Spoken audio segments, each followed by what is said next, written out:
மக்களே, நாம இன்னைக்கு பார்க்க போற முக்கியமான தகவல் என்னன்னா, தமிழ் வளர்ச்சித்துறையிலிருந்து அகவை முதிர்ந்த தமிழ் அறிஞர்களுக்கு திங்கள்தோறும் உதவித்தொகை வழங்கும் திட்டம் பத்தி தான் பார்க்க போறோம்.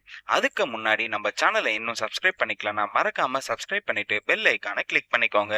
ஃபர்ஸ்ட் இந்த வெப்சைட்கான லிங்கை நான் கீழே டிஸ்கிரிப்ஷன்ல கொடுத்துட்றேன். தமிழ் வளர்ச்சித்துறை .tn.gov.in இந்த வெப்சைட்குள்ள போயிட்டீங்கன்னா உங்களுக்கு இந்த மாதிரி ஒரு தகவல் ஒன்று வந்திருக்கும். அகவை முதிர்ந்த தமிழ் அறிஞர்களுக்கு திங்கள்தோறும் உதவித்தொகை வழங்கும் திட்டம். தமிழ்நாடு அரசு தமிழ் வளர்ச்சித்துறையின் சார்பாக சீரழமை திறம் கொண்ட அன்னை தமிழுக்கு அருந்தொண்டாற்றி வரும் அகவை முதிர்ந்த தமிழ் அறிஞர்களுக்கு உதவித்தொகை வழங்கும் திட்டம் செயற்படுத்தப்பட்டு வருகிறது. முதுமை காலத்திலும் பொருள் வறுமை தமிழ் தொண்டர் பெருமக்களை தக்கா வண்ணம் திங்கள்தோறும் ரூபாய் 3500 மருத்துவப்படி 500 என 4000 ரூபாய் உதவித்தொகையாக வழங்கப்படுகிறது. அதாவது இதற்கு முன்ன பாத்தீங்கன்னா தமிழ் வளர்ச்சித்துறையிலிருந்து வந்திருக்க அகவை முதிர்ந்த தமிழ் அறிஞர்களுக்கு 4000 ரூபாய் வந்துட்டு உங்களுக்கு உதவித்தொகையா வழங்கப்பட்டது. இப்ப மறுபடியும் பாத்தீங்கன்னா உங்களுக்கு அந்த விண்ணப்பங்களை வரவேற்கப்படுகிறதுன்னு சொல்லியிருக்காங்க. அதுக்கப்புறம் பாத்தீங்கன்னா அவரின் மரபுரிமையருக்கு அவர் தம் வாழ்நாள் முழுவதும் 2500 மற்றும் மருத்துவப்படி 500 என அருந்தொண்டாற்றி வருகிறது. அதாவது தமிழ் அறிஞர்கள் அவர் மறைவுக்கு பின்னால் வந்துட்டு அவங்க மரபுரிமையர், அதாவது அவங்க மனைவி அவர் பிள்ளைகள் வந்துட்டு பாத்தீங்கன்னா இந்த பென்ஷன் அமௌண்ட்டை நீங்க பெறலாம்னு சொல்லியிருக்காங்க. அதாவது இந்த உதவித்தொகை நீங்க பெறலாம்னு சொல்லியிருக்காங்க. அதாவது எவ்வளோன்னு பாத்தீங்கன்னா 2500 பிளஸ் ஒரு 500, ஸோ 3000 ரூபாய் பாத்தீங்கன்னா அவங்க மனைவிக்கோ இல்லை அவர்கள் பிள்ளைக்கோ வந்துட்டு உங்களுக்கு உதவித்தொகை வழங்கப்படும்னு சொல்லியிருக்காங்க.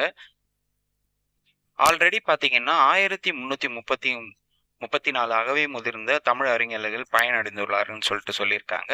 ஸோ இந்த வருஷம் 2024-2025 ஆண்டு விண்ணப்பங்கள் வரவேற்கப்படுகின்றன சொல்லியிருக்காங்க. மகளிர் உரிமை தொகை, சமூக நல பாதுகாப்பு உதவித்தொகை போன்ற தமிழ்நாடு அரசின் வேறு திட்டங்களின் வாயிலாக உதவித்தொகை அல்லது ஊதியம் பெற்று வரும் பயனாளிகள் இத்திட்டத்திற்கு விண்ணப்பிக்க இயலாது. அதாவது மகளிர் உரிமை தொகை, சமூக பாதுகாப்பு உதவித்தொகை போன்ற திட்டங்கள் ஆல்ரெடி நீங்க ஏதாவது உதவித்தொகை வாங்கியிருந்தீங்கன்னா உங்களால இந்த திட்டத்திற்கு விண்ணப்பிக்க முடியாதுன்னு சொல்லியிருக்காங்க. அதுக்கப்புறம் விண்ணப்பிக்க தகுதிகள் பாத்தீங்கன்னா உங்களுக்கு 1/1/2024 நாள் அன்று 58 வயது நிறைவடைந்திருக்க வேண்டும் அப்படின்னு சொல்லியிருக்காங்க. 58 வயசு நீங்க கம்ப்ளீட் பண்ணியிருக்கணும். அதே மாதிரி இன்கம் பாத்தீங்கன்னா 72,000 ரூபாய் இருக்கணும்னு சொல்லியிருக்காங்க. இப்போ லேட்டஸ்டா வாங்கின இன்கம் சர்டிஃபிகேட் உங்ககிட்ட இருக்கணும்னு சொல்லியிருக்காங்க. அதுக்கப்புறம் தமிழ் பணி ஆற்றிமைக்கான விவரக்குறிப்புன்னு சொல்லிட்டு நீங்க மென்ஷன் பண்ணணும் உங்களோட அப்ளிகேஷன்ல.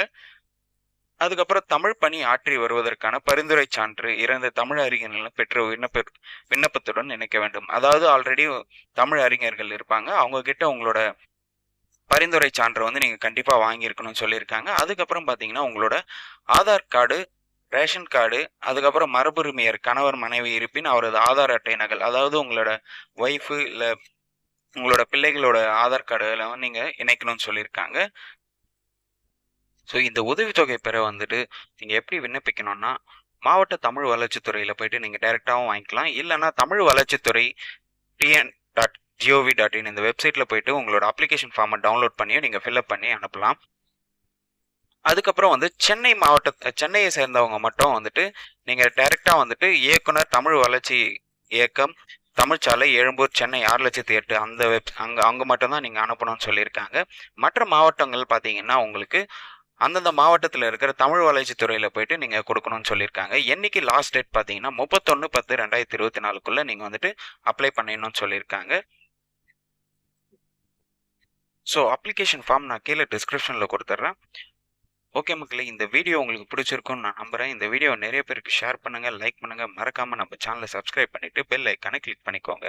தேங்க்யூ.